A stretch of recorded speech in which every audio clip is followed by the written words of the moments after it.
6.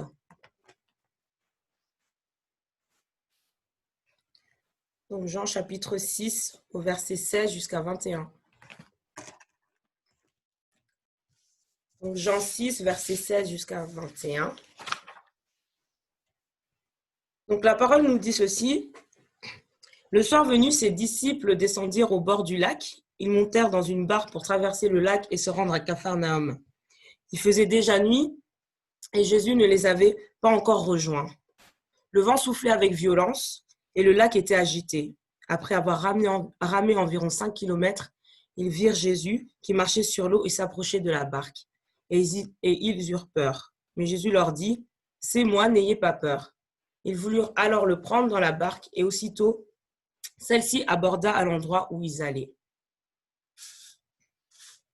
Donc là, on est dans le texte de Jean où, en fait, auparavant, bien avant, on voit que Jésus, il avait nourri des 5000 hommes. Donc, il avait vraiment fait un grand miracle et puis ça s'était arrêté. Et puis, il devait en fait aller de l'autre côté, du côté de Capharnaüm. Et on voit en fait qu'il y a plusieurs éléments que j'aimerais qu'on regarde ensemble dans ce texte.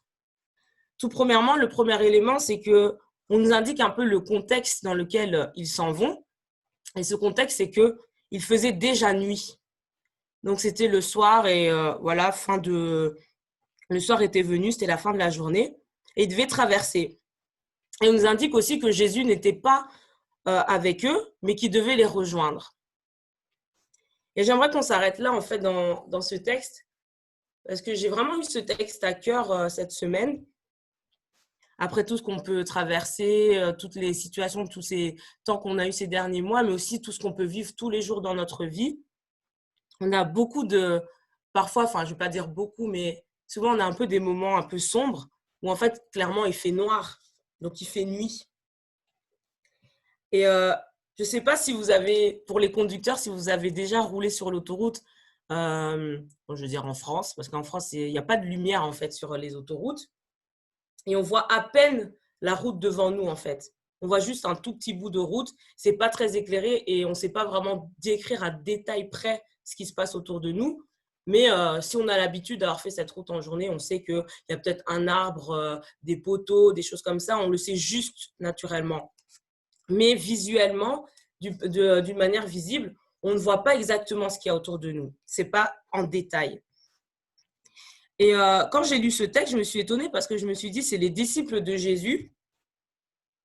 Ok, Jésus n'est pas avec eux, mais leur réaction en fait vers le chapitre 19 dit que ils virent Jésus qui marchait sur l'eau et s'approchait de la barque et ils eurent peur. Et je me suis dit, mais si par exemple moi, je sais que par exemple ma sœur, Sarah, je dois la rencontrer quelque part et qu'on se rencontre en chemin ou que je sais que je dois la rejoindre quelque part, si je sais qu'une personne arrive devant moi et je sais que c'est Sarah, je ne vais pas avoir peur puisque je la connais. Je sais qui elle est pas, enfin, elle va pas m'effrayer. Et je me suis un peu étonnée de dire pourquoi, en fait, ils ont eu peur. Pourquoi ils ont eu cette réaction. Et c'est là, en fait, que le point que je viens de soulever, je me suis rendu compte que, bah oui, en fait, ils ont eu peur parce qu'en fait, il faisait nuit et peut-être ils n'ont pas très bien vu. Ils n'ont pas très bien saisi. Et je me suis dit, il y a tellement de moments, en fait, dans nos vies, dans notre parcours, où on n'a pas de visibilité. Par exemple, je peux donner un bête exemple que, par exemple, on est là dans la vie de tous les jours et puis on va dire que notre vie, c'est comme cette barque. On est dans voilà, on est sur l'eau, on est sur on va dire le lac de la vie. Et voilà, on avance et tout ça. Et puis on sait, on a notre cheminement avec Dieu, on a notre famille, on a notre couple, on a nos frères, on a nos sœurs. Voilà, donc on va dire que notre barque, elle est remplie de plein de choses. Et puis il y a plein de personnes avec nous. Et puis en fait, si on arrive le soir, pour moi, le soir, ça serait comme si on vivait des choses parfois difficiles. Ça peut être des incompréhensions. Ça peut être des moments où on ne voit pas trop où notre avenir nous mène. On ne voit pas trop où comment se comporte notre famille. On ne voit pas trop comment nous-mêmes on est. On ne sait pas trop. On est un peu dans je sais que je vis, je sais que j'ai ma famille, je sais que j'ai mon couple, je sais que j'ai mes amis, je sais plein de choses, mais je ne sais pas précisément, spécifiquement, qu'est-ce qui se passe. Et là, en plus de cette nuit, en fait, les disciples, ils sont encore dans un autre, enfin, ils sont encore, en plus du contexte de la nuit, du manque de visibilité, ils sont dans une tempête. Parce qu'on dit au verset 18, le vent soufflait avec violence et le lac était agité. Donc, en plus, ils ne voyaient pas très bien. Et je ne sais pas si moi, parce que moi, par exemple, quand j'ai commencé à conduire, ce que j'aimais le moins, c'était conduire sous la pluie. Parce que quand tu as la pluie et le vent, même si tu fais aller tes essuie-glaces à fond, à fond, à fond, ben, tu vois quasi rien en fait. Tu vois à peine ce qu'il y a devant et puis tu as de la buée et tout. C'est vraiment dans le contexte, c'est vraiment, enfin moi, j'aime pas du tout. Et là, ils étaient là et il y avait un vent qui soufflait et on précise avec violence. Donc, ils étaient là dans leur barque, sachant où ils devaient aller, qu'ils devaient traverser à la Capharnaüm, sachant que Jésus n'était pas là et puis que Jésus devait les rejoindre. Mais tout d'un coup, il y a le vent, il fait nuit. Le lac est agité et en plus on dit que le vent est violent, donc ils devaient, après on dit qu'après avoir ramé environ 5 kilomètres, donc ils n'ont pas fait beaucoup de distance, donc ça devait être pas facile d'avancer et de ramer, enfin et de ramer et d'avancer et de vouloir atteindre le but où ils voulaient aller. Et en fait ça m'a vraiment fait penser à toutes les fois où on est là dans la vie et on a vraiment des périodes difficiles. Des périodes difficiles où clairement on ne voit pas du tout. Parce qu'il y a des périodes comme ça dans nos vies où on a vraiment cet état, ce contexte de nuit. Et en plus de ça, on a vraiment ce contexte où, en plus de la nuit, il y a des choses qui viennent accentuer en fait notre manque de visibilité des choses et qui viennent même nous décourager. On peut par exemple être là et se dire voilà qu'on a beaucoup de soucis de famille et qu'on se dit que ça va déjà pas de base, et puis en plus, quand tu vas au travail, ça va pas, et puis en plus, quand tu essaies de parler avec tes amis, ça va pas, et il y a plein de facteurs comme ça, il y a comme un vent qui vient, et puis après, tout s'agite. Puis il y a aussi nos pensées qui sont parfois négatives, qui sont parfois pas pour nous aider, et qui accentuent, et parfois nos pensées, elles sont très, très violentes. Parfois, on peut être là, aller très, très, très, très loin dans nos pensées, et alors, ça ne nous met pas du tout en confiance. Et au final, ça nous met des doutes. Et puis au final, on a peur.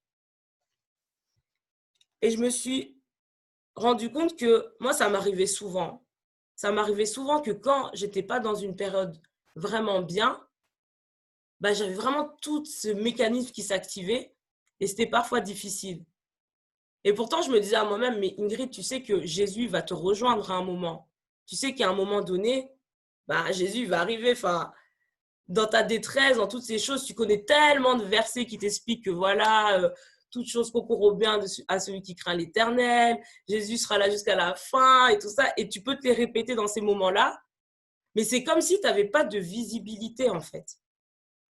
Tu sais les versets, tu sais la réalité, mais tes yeux n'arrivent pas à voir parce que tu es dans la nuit, il y a un vent, il y a tes pensées, il y a des paroles, des paroles que tu reçois qui sont vraiment, vraiment touchantes et qui sont négatives. Et tu as ces deux contextes. Et moi, je trouve que dans ce passage, on voit les deux contextes, on peut tellement se relater parce qu'on est disciple. On est aussi disciple. Et on a aussi vécu dans notre vie, dans notre parcours de vie, tellement de miracles, tellement de choses que Dieu a fait, a pu faire. Mais bizarrement, la tempête se lève, il fait nuit, il y a du vent, et là, ben, on ne sait même plus.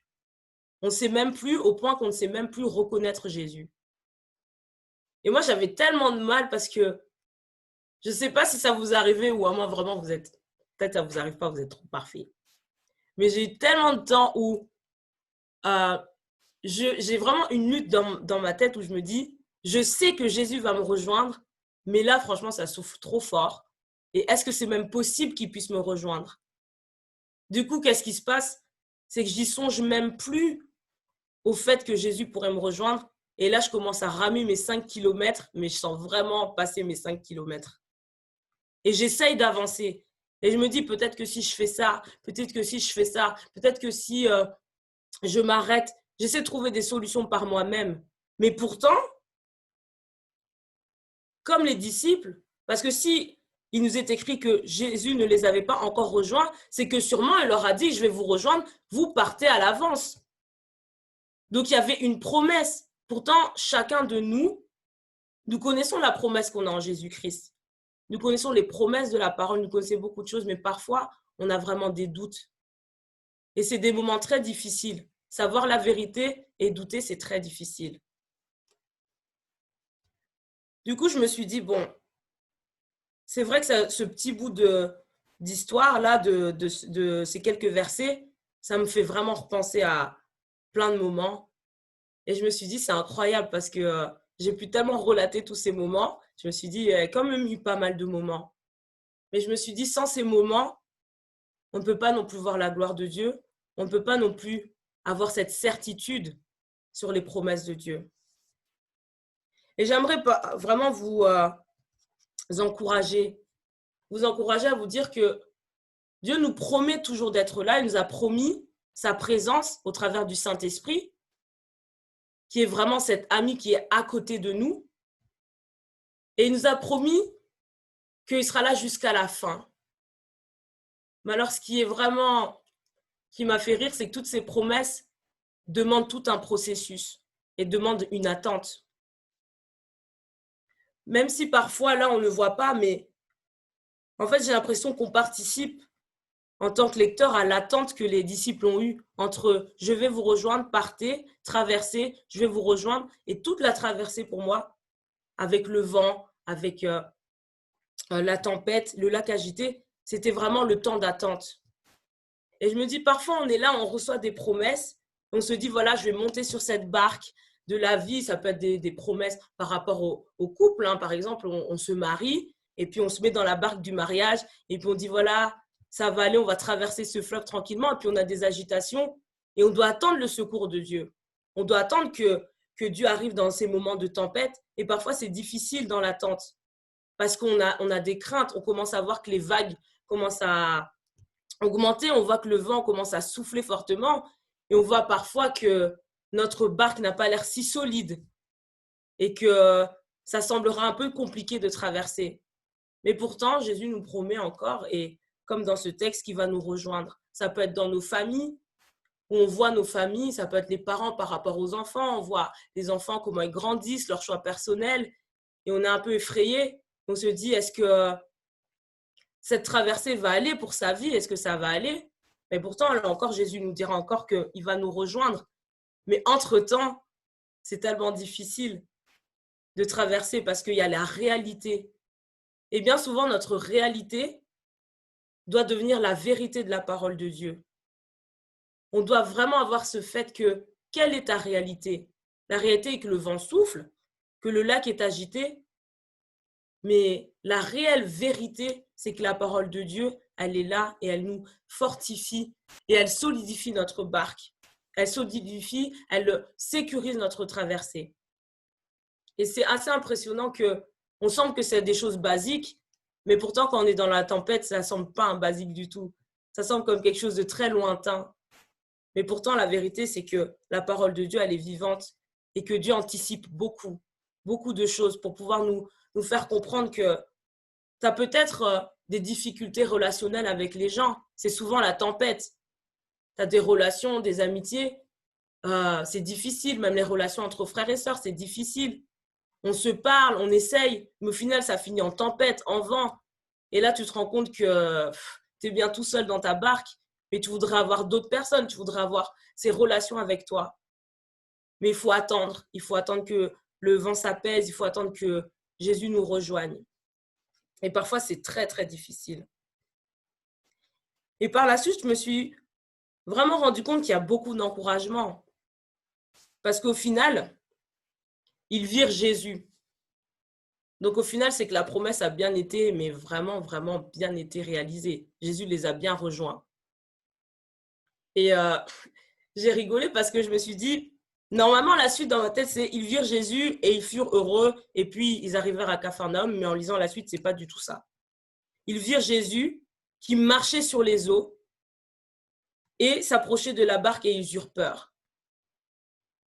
Et ça m'a vraiment ramené vraiment encore, et c'est tellement puissant de voir à quel point la parole, elle parle de nous. Elle ne va pas chercher des choses qu'on ne peut pas vivre ou qu'on ne comprendrait pas parce que c'est tellement la réalité de notre vie au quotidien. Parce que là, ils virent Jésus, donc la solution est arrivée. Il a marché sur les eaux. Donc ça veut dire qu'il a dominé là où nous, on doit mettre une barque pour traverser. Lui, il a marché sur les eaux. Donc il n'avait ni besoin de barque. Le vent ne l'a pas fait peur. On dirait qu'il avait... Enfin, moi, j'avais une image comme s'il surfait sur l'eau. Il arrive et puis il fait, bon, bah voilà, en fait, voilà, je suis là comme promis. Et je me suis dit, le vent, la tempête, tout ça, ça lui a rien dit du tout, quoi. C'était normal. Genre, comme toi, tu marches, lui aussi, il marche. Et je me suis dit, mais malgré tout ça, ils ont eu peur. Et je me dis, cette marche, le fait que Jésus a marché sur l'eau, c'est comme si lorsqu'on reçoit une réponse à nos tempêtes, à nos problèmes, et on est tellement, en fait, dirigé, omnibulé par la tempête, les problèmes, le négatif, qu'au final, on n'a même pas considéré que Jésus a marché sur l'eau, en fait, qu'il a tout accompli et qu'on a tout pleinement en lui. Et on se dit, mais c'est qui lui? Comme s'ils étaient, en fait, ils eurent peur, comme s'ils étaient étonnés, comme si on est tous ensemble là, et puis tout d'un coup, quelqu'un arrive et on sursaute tous. Alors que c'est Jésus, alors qu'il avait déjà fait cette promesse de les rejoindre, ce qui était normal. Et d'ailleurs, je pense que dans leur cœur, ils se sont dit, bah oui, ok, il va nous rejoindre, donc on a confiance, on va traverser. Mais c'est comme si tout d'un coup, ils s'étaient étonnés qu'il était là, qu'il marchait sur les eaux, c'est pas normal. Comme s'ils avaient oublié que le Jésus qu'ils avaient laissé, qui a nourri 5000 hommes avant, donc qui a démontré par A plus B qu'il avait la capacité d'agir, comme si ce n'était pas logique. Et tellement de fois, en fait, l'ennemi, il aime nous faire détourner de la vérité. Il aime en fait nous montrer que tu t'es embarqué dans cette histoire, tu t'es embarqué dans cette vie de famille, tu t'es embarqué dans cette vie de couple, tu t'es embarqué dans ce travail, tu t'es embarqué dans toutes choses. Et regarde maintenant où tu te trouves. Il y a du vent, il y a de la tempête, mais tu es vraiment mal barré en fait. Tu mènes mal ta barque, comme on dit, comme l'expression nous dit. Et on est comme si focalisé sur ah ben oui, ben alors là, ça va pas du tout. Et puis on crie à Dieu, on dit Seigneur, aide-moi. Puis l'aide arrive et limite on est en train de se dire non, c'est pas possible, c'est pas l'aide, là c'est vraiment trop, là je suis vraiment submergée, je vais me noyer, je vais mourir. Je pense que chacun se connaît dans ces situations-là. On a parfois les premiers réflexes négatifs. Et du coup, là, on est comme ses disciples. On voit Jésus, on le voit arriver, on voit que les choses commencent à changer, on voit que ça évolue, on voit qu'il y a un changement, on voit que Jésus a marché sur les eaux là où c'était difficile pour nous, qui s'est approché, mais on a quand même peur. Et je me suis dit, mais on a peur pourquoi en fait? Parce qu'on est dans la nuit, que les choses ne sont pas très visibles, et quand on ne voit pas les choses, malheureusement, c'est un peu notre nature qui fait ça. Si je ne vois pas, j'ai du mal à croire. Si je ne vois pas concrètement les choses, si ce n'est pas du concret, ça sera difficile pour moi de croire. Alors qu'on sait à quel point la foi est importante. La foi est importante parce que la foi, c'est ce que tes yeux naturels ne peuvent pas voir. Et cette foi doit être constante parce que ta vision surnaturelle doit être constante. Tu peux avoir des situations telles où tu te dis que c'est sans espoir, mais si tu as la foi, tu verras d'une autre manière les choses. Et alors là, quand tu verras Jésus marcher sur l'eau, tu verras vraiment que c'est Jésus qui marche sur l'eau. Et la frayeur ne viendra pas. Parce que je me suis vraiment rendu compte que l'ami de la peur, c'est souvent le doute. Ils sont très camarades, en fait. Ils te font douter. Si tu doutes, son ami, la peur, va directement venir. Moi, je pense même qu'ils sont plus qu'amis, je dirais qu'ils sont frères jumeaux, ils vivent en duo, on va dire. Si tu doutes de certaines choses, si tu doutes que Dieu va agir dans ta situation, tu auras peur de ta situation. Tu auras peur de toutes les choses et tu verras les choses en catastrophe. Et tu oublieras que quand tu avais entamé toutes ces choses, Jésus était là et t'a dit, vas-y, fais-moi confiance, je vais te rejoindre. Et tu oublieras même que tu vas douter de la présence de Dieu alors que tu as besoin de la présence de Dieu. Et ça m'a amené vraiment à me dire que Dieu, il est tellement bon parce qu'il sait tellement de quoi nous sommes faits. Il sait qu'il y a parfois des choses qui peuvent nous toucher au point de nous amener la peur, même quand il est là. Et c'est la réponse de Jésus qui m'a encouragée. Parce que Jésus, au verset 20, il a dit, « Mais Jésus leur dit, c'est moi, n'ayez pas peur. » Et je me suis dit, c'est incroyable parce qu'il n'a pas dit, bah, c'est moi les gars en fait. Les gars, c'est moi. Il ne s'est pas arrêté là. Il a complété en disant, c'est moi, n'ayez pas peur. Et ça montre à quel point Jésus savait leur état d'esprit. Donc, Jésus savait leur cœur. Pourtant, il n'était pas avec eux dans la barque. Mais il est arrivé, il a vu la peur et il a stoppé la peur. Après, moi, je me suis dit, bah, c'est bizarre parce qu'à aucun moment on dit que la tempête s'est arrêtée ou que le vent s'est arrêté. Il n'y a pas de précision. Donc, moi, je me suis dit dans ma compréhension que même dans la tempête, Jésus se présente, mais ça ne veut pas forcément dire que la tempête s'arrête. Mais ce qui s'arrête, c'est l'état d'esprit dans lequel ils étaient, les disciples. Et bien souvent, Dieu ne va pas forcément arrêter nos tempêtes, mais il va modifier notre état d'esprit. Il va stopper cet état d'esprit de peur, de visibilité juste charnelle. Il va arrêter cet état d'esprit de incompréhension, de oubli, parce que la parole nous encourage à vraiment nous relater à chaque fois les bienfaits de Dieu. Si on va dans Lamentation 3, au verset 21, là on nous dit que Lamentation 3, verset 21 nous dit « Voici ce que je veux repasser en mon cœur, ce qui me donnera de l'espérance. Les bontés de l'Éternel ne sont pas épuisées, ses compassions ne sont pas à leur terme, elles se renouvellent chaque matin. Oh, que ta fidélité est grande. » Et c'est vraiment, ça m'a tellement encouragée parce que je me suis dit, Jésus, il sait. Il sait que parfois on a du mal à repasser dans nos cœurs. Mais la parole nous encourage. Repasse les bontés de Dieu dans ton cœur. C'est ce qui va te donner de l'espérance. Et qui n'a pas besoin d'espérance quand ses relations, quand sa famille, quand son couple, quand son travail, quand ses enfants, quand même ses parents, ça ne va pas? Ou quand même on est adolescent et que clairement sa vie, on se dit, bon là, la barque dans laquelle je suis, je ne sais pas où je vais, mais c'est compliqué. Qui n'a pas besoin d'espérance? Qui n'a pas besoin d'espérance? Mais ce qui nous fait espérer, c'est quand les bonnes choses nous arrivent. Qu'est-ce qui peut éteindre nos pensées négatives qui viennent souffler dans nos vies, dans notre cœur, si ce n'est que les bontés que Dieu a déjà faites? Se rappeler de ce que Dieu a fait, c'est tellement important et c'est tellement puissant.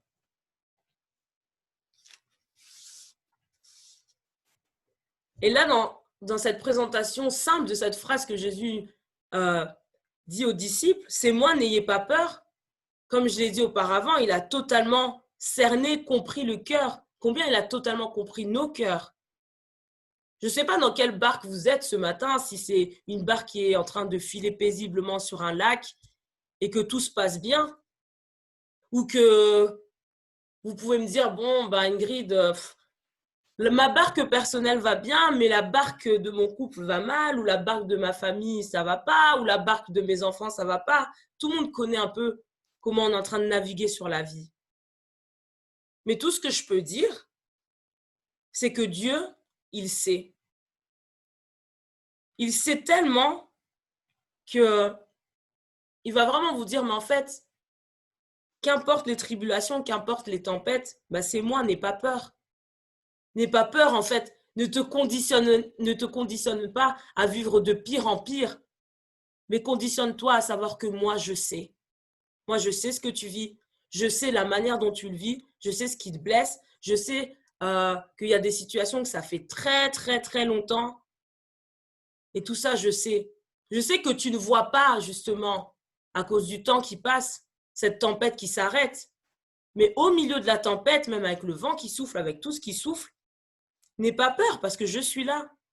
Et combien c'est réconfortant de voir que Dieu traverse nos tempêtes. Il ne fait pas que les arrêter, mais il les traverse avec nous. Et c'est tellement extraordinaire. Et il y a tellement de choses qu'on ne comprend pas. Mais combien on peut laisser notre vie à ce Dieu souverain que rien n'effraie, que rien n'étonne, parce qu'il sait tout d'avance. Et il est vraiment capable de faire des choses dans nos vies. Il est vraiment capable de nous soutenir. Il n'y a aucune tempête, il n'y a aucune, j'ai envie de dire, il n'y a aucune vie, parce que je vois les barques comme des vies, comme des éléments de nos vies qui vont effrayer Dieu au point qu'il ne va pas nous rejoindre. Il a tout accompli, il a tout prévu. Jésus est mort sur la croix parce que Dieu savait par quoi on allait passer. Et il savait que on allait pouvoir compter sur lui parce qu'il allait traverser vraiment cette tempête pour nous rejoindre. Et Dieu ne promet rien au hasard.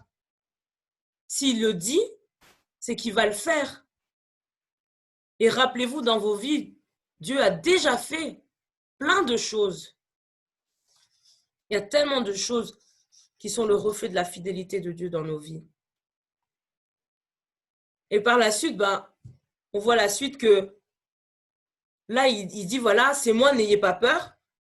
Et puis directement, comme si de rien n'était, parce que je me suis dit, c'est quand même incroyable, directement comme si de rien n'était, ils voulurent alors le prendre dans la barque, et aussitôt celle-ci aborda à l'endroit où ils allaient.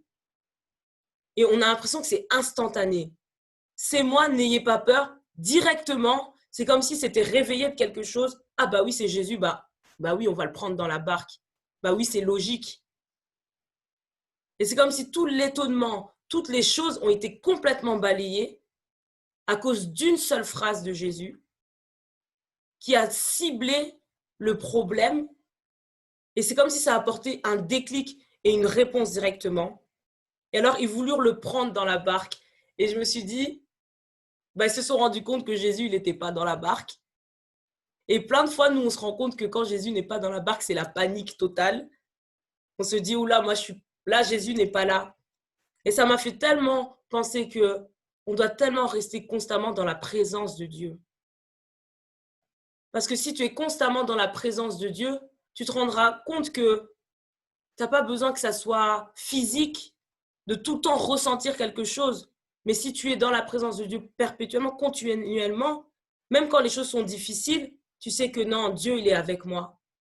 Et c'est vrai que je me suis dit que c'est vrai que là, dans le texte, clairement, on comprend que Jésus n'est pas dans la barque et qu'ils avaient cette habitude d'avoir tout le temps Jésus physiquement, d'avoir une visibilité, et là, il n'était pas là. Donc, c'est comme s'ils se sont dit, ah, il est là, oui, on va le prendre avec nous et ça ira mieux. Mais je voudrais nous encourager à vraiment voir même la présence de Dieu, même quand tout va mal. De savoir que Dieu est là, sa fidélité est là, que Dieu ne va pas disparaître et puis tout d'un coup réapparaître, mais que continuellement, tous les jours, chaque jour nous rapprocher de plus en plus de lui pour que sa présence nous environne, que sa présence soit constamment là avec nous et de ne pas avoir peur en fait que c'est pas comme un interrupteur où j'allume, la présence de Dieu est là, j'éteins, la présence de Dieu n'est pas là, mais qu'on puisse toujours être vraiment connecté. Et il n'y a que le Saint-Esprit qui peut nous aider.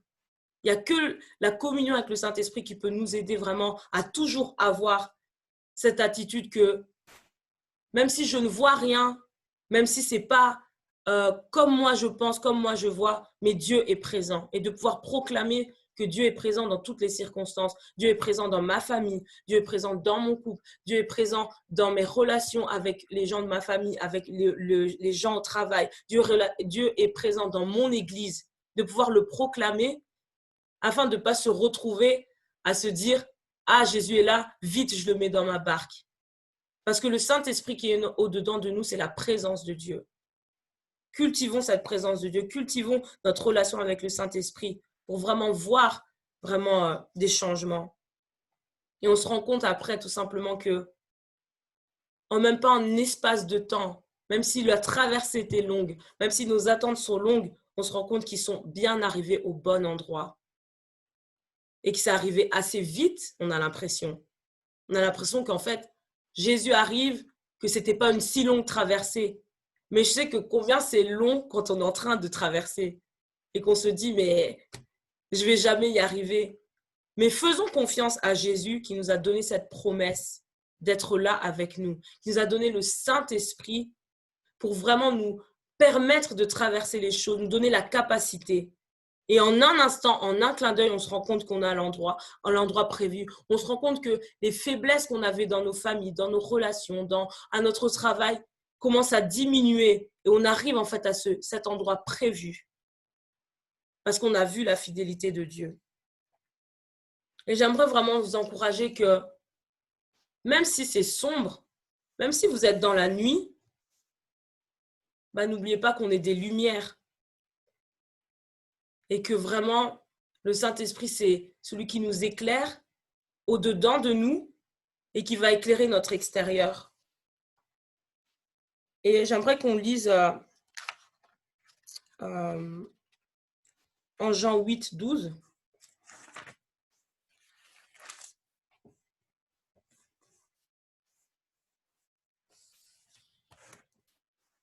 Jean 8, 12. Jésus leur parla de nouveau. Il dit, « Je suis la lumière du monde. Celui qui me suit ne marchera pas dans les ténèbres, mais il aura au contraire la lumière de la vie. » Et je trouve ça extraordinaire comme promesse. Parce que pour moi, en fait, juste ce verset, ça résume un peu tout ce que les disciples ont vécu. Ils ont suivi Jésus, ils se sont retrouvés dans des situations, dont cette situation-là, où il n'y avait aucune lumière, aucun éclairage, même si c'était d'un aspect naturel, un aspect au niveau de la météo. Mais on peut tellement le relater dans nos vies qu'il y a tellement de moments où c'est sombre, où c'est la nuit. Mais n'oubliez pas que vous avez décidé de suivre Jésus. Et la promesse qu'il y a dedans, c'est que il est la lumière du monde. Celui qui me suit ne marchera pas dans les ténèbres, mais il aura au contraire la lumière de la vie. Avec cette promesse dans le cœur, tu peux tout traverser. Je t'encourage vraiment à t'accrocher parce que tu peux tout traverser. Parfois, c'est difficile. Parfois, c'est long. Parfois, oui, tu sentiras rien, tu verras rien. Mais tu peux tout traverser parce que tu as rencontré la lumière du monde. Tu l'as suivi et il t'a amené à voir la lumière de la vie. Il y a tellement, enfin, c'est tellement, j'ai envie de dire, meilleur que ce que tu vois, ce qu'il y a en toi, en fait. Et j'aimerais vraiment que dans n'importe quelle situation que tu as vécue, que tu vis maintenant ou que tu vivras peut-être plus tard, tu ne te rappelles pas de ce verset, ni même de Lamentation, qui te dit vraiment repasse dans ton cœur les bontés de Dieu. Ne te laisse pas mentir par les pensées, par les circonstances. Ne fais pas attention aux tempêtes, même si c'est difficile, même si clairement une tempête, quand ça t'arrive, quand des choses t'arrivent, elles t'arrivent. C'est humain, c'est émotionnel, tu ressens des choses. Mais ne te laisse pas abattre et ne deviens pas non plus les tempêtes pour les autres.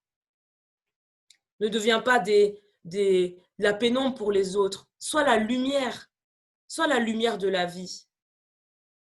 Parce que chacun traverse des choses, mais qu'on puisse être vraiment unis les uns les autres aussi quand les autres traversent. Quand un parmi nous n'arrive pas à vivre ce moment, qu'on puisse lui dire, mais tu es la lumière et si tu ne brilles pas, laisse-moi briller aussi avec toi dans la prière. Laisse-moi t'encourager, laisse-moi t'aimer, laisse-moi avoir cette parole de réconfort pour toi. Donc vraiment, je voulais vraiment vous dire et vous rappeler, parce que je sais que vous le savez, on a un Dieu qui est fidèle et qui a peur de rien, mais vraiment rien, rien, rien du tout. Qui a peur de rien et qui sait vraiment toutes nos émotions.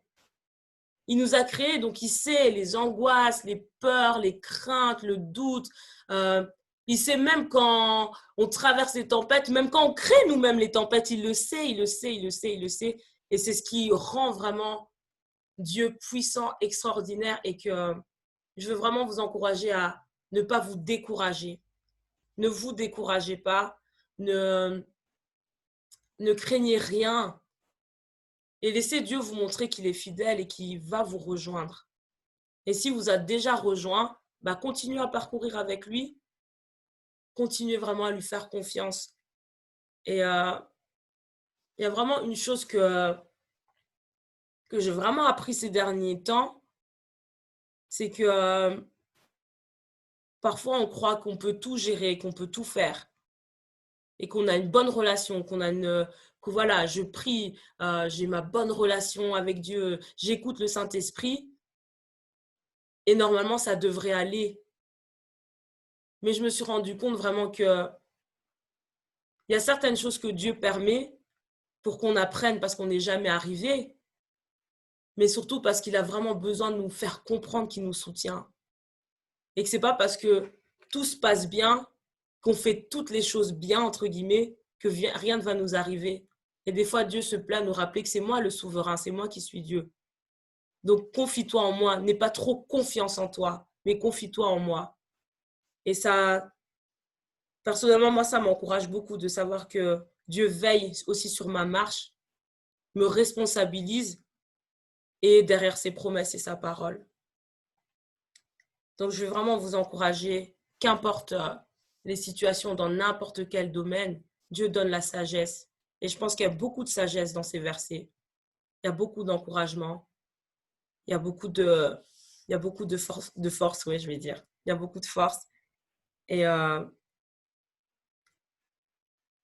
et j'avais vraiment une pensée pour une personne pendant que j'étais en train de parler, où il y a comme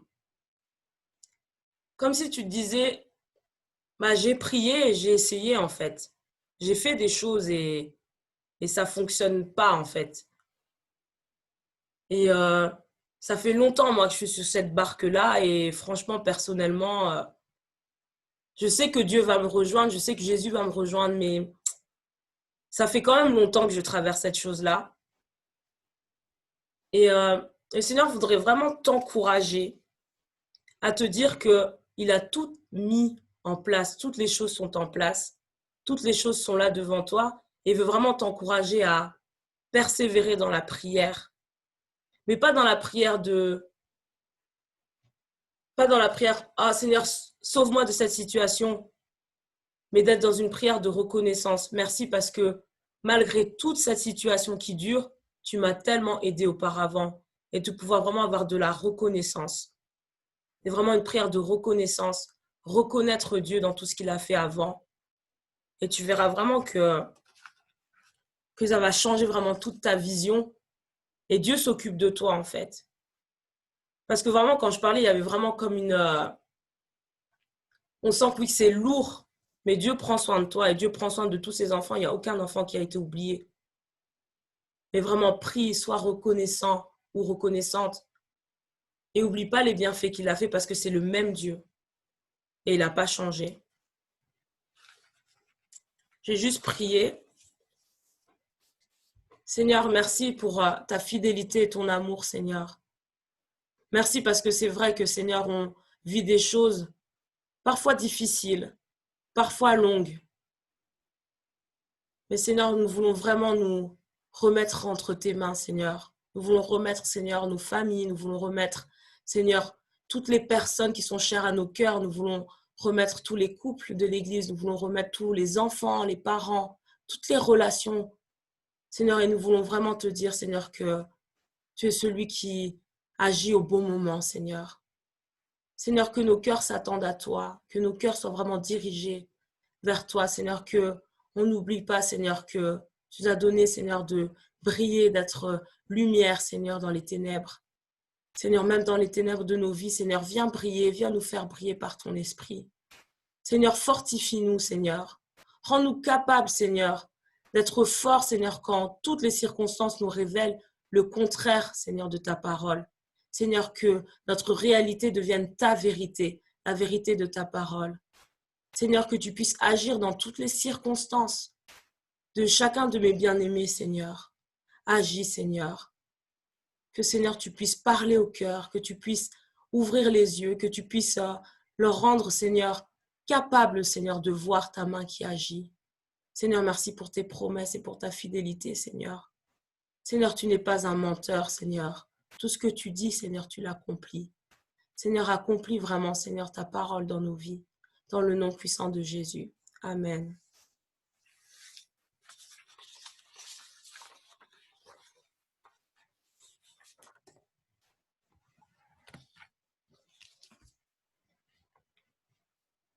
Je ne sais pas à qui la parole.